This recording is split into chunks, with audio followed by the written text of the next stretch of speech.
నాకు ఒక మిత్రుడు ఉండేవాడు, ఎప్పుడు ఎవరినో ఒకళ్ళ తిట్టేవాడు, రోజు ఆఫీస్లో రోజు దెబ్బలాడేవాడు. మొన్న మా అమ్మాయి పెళ్లి భోజనానికి వస్తే నేను అన్నాను కూడా, నీ గురించి ఉపన్యాసంలో చెప్తున్నాను ఆయన ఈ మధ్యని.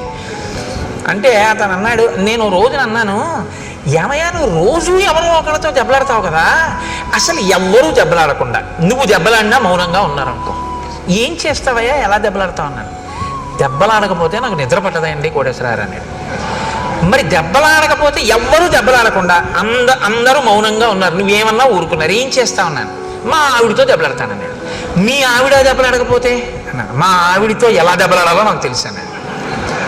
నేను తెల్లబోయాను, ఎలా దెబ్బలాడతావు అన్నాను. ఆవిడని ఎలా దెబ్బలాడగలవు నువ్వు ఆవిడతో అన్నాను. ఏముంది, ఇంటికి వెళ్ళి అడుగుతాను, ఉత్తరాలు ఏమైనా వచ్చాయా అని అడుగుతాను. వచ్చాయి అందనుకోండి. కన్యాదానం ఎందుకు చేశాడు మీ నాన్న, కన్యాదానం చేసి నాతో పంపడం ఎందుకు, రోజుకో ఉత్తరం రాయడం ఎందుకు, నీకేమో పుట్టింటి మీద వ్యామోహం కల్పించడం ఎందుకు, నిమిషానికి ఒకసారి నువ్వు పుట్టింటికి ఎడతాను అనిపించేటట్టుగా చేయడం ఎందుకు, ఎందుకు ఆపాటి దానికి ఆ పుట్టింట్లోనే ఉంచుకోపోయాడా, ఎందుకు ఇచ్చినట్టు పిల్లలని చెప్పి అయిన దానికి కాని దానికి చెలరేగిపోతాను అలా మెట్ల మీద. ఆవిడ కోపం వచ్చేదో ఉంటుంది. నేను అన్నాను, మరి ఉత్తరం రాయిపోతే అన్నాను. కన్యాదానం చేసేసాడుగా, ఇంకా ఏమైపోతాయి ఆయనకి ఎందుకు, ఓ క్షేమంగా ఉన్నావా ఏమిటని కూడా ఉత్తరం రాయడం.